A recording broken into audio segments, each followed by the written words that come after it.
বুকের দেরাজ তুমি, তোমারই কুরআনের স্থান দিয়েছ। এত ভালোবাসো কেন মালিক আমায়, কি করে শুকুর তার করি আদায়।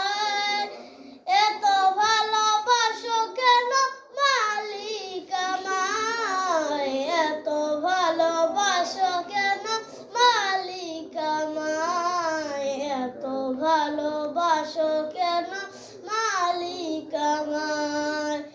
আমারই কণ্ঠে তুমি